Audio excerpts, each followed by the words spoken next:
I'm Kenneth Wajda. I'm a professional photographer here in Colorado. Welcome to another Saturday photo chat.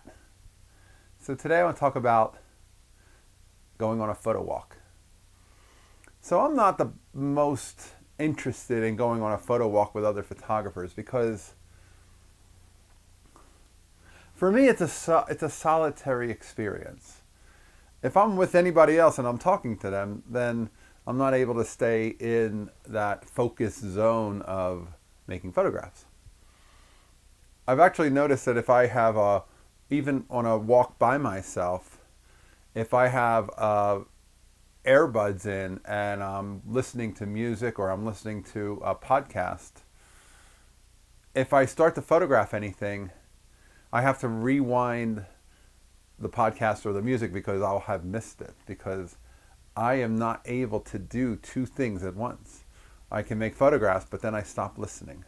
And when it comes to doing a photo walk, if I'm walking with you and we're talking, then typically it's more difficult for me to watch for and see and get into position for photographs.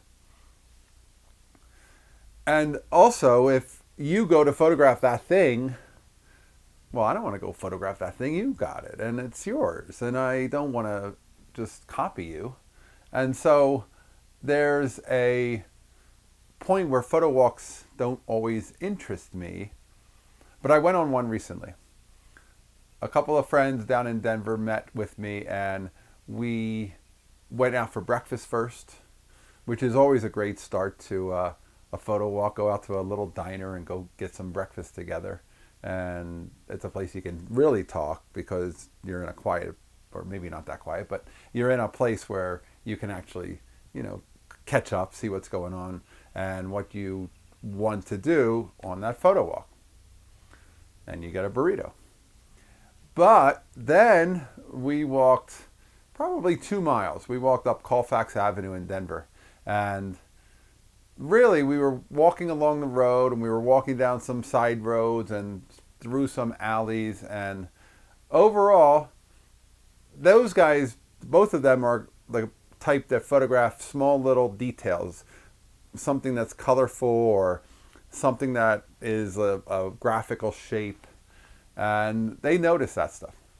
They look for that stuff. And so I end up looking for that with them because I adopt, okay, if that's what we're doing, then I can do that too. But it's not my usual. I'm usually a people person. I'm looking for photographs of people doing things and who can I photograph. And we did meet up with a guy at a 7-Eleven with a fancy 1961 red Buick Electra. And so that was somebody we could photograph and talk to and photograph his car.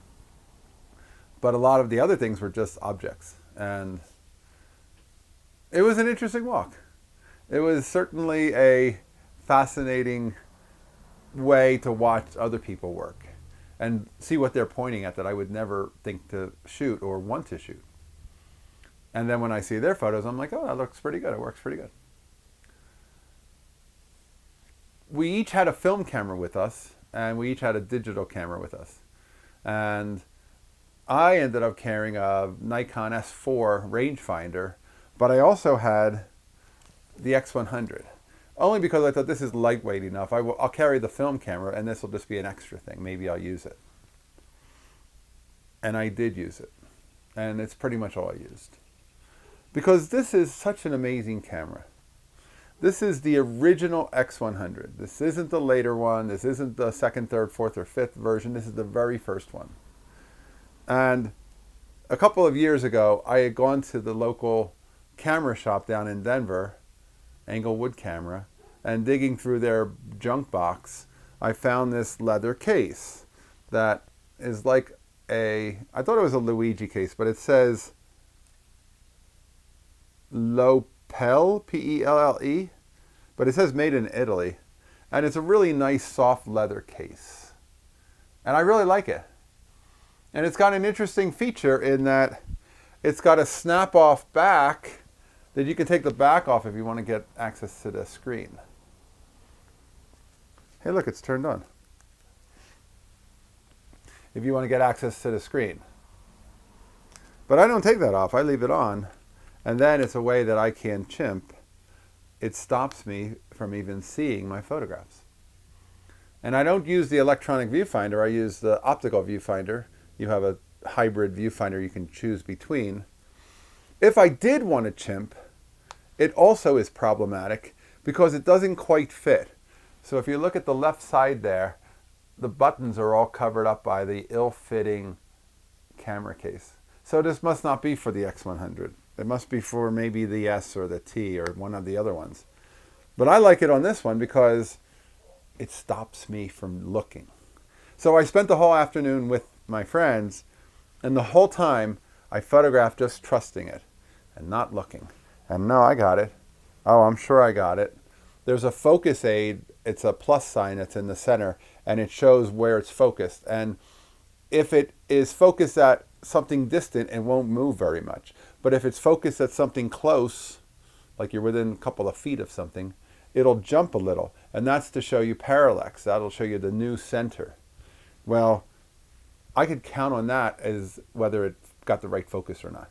But other than that, I didn't have to chimp any. And it was such a great way to work for me to have this camera for those little oddball shots that we were making.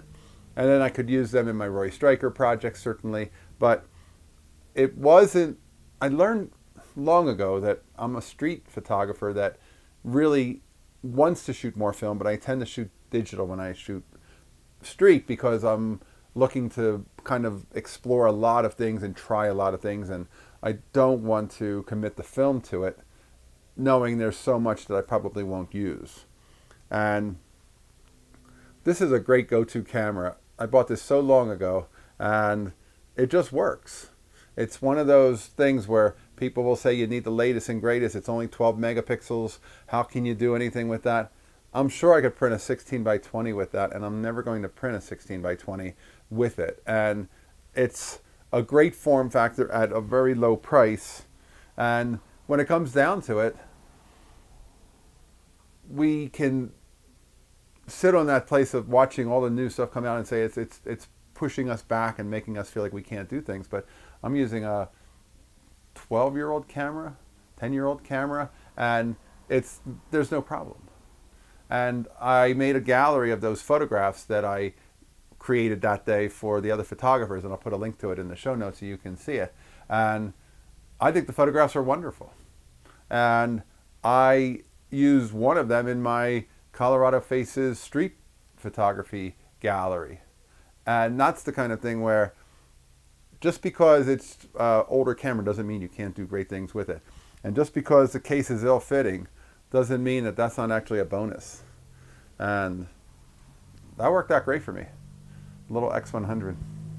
So get on a photo walk. Call some friends. Go get breakfast. Find a diner with some good cinnamon buns. And go out and go make some pictures. And maybe the kind of pictures that I make, my friends take from me and say, oh, I'll make some of those. And maybe the kind of pictures they make, I take from them and I make some of those. And we all learn and grow together. And it's great fun too. Plus afterwards we got a beer. All right. Well, that's today's photography talk. Hey, if you're enjoying these, hit the subscribe button. If you can support, hit the Patreon. Hey, it's spring. Thanks so much for being here.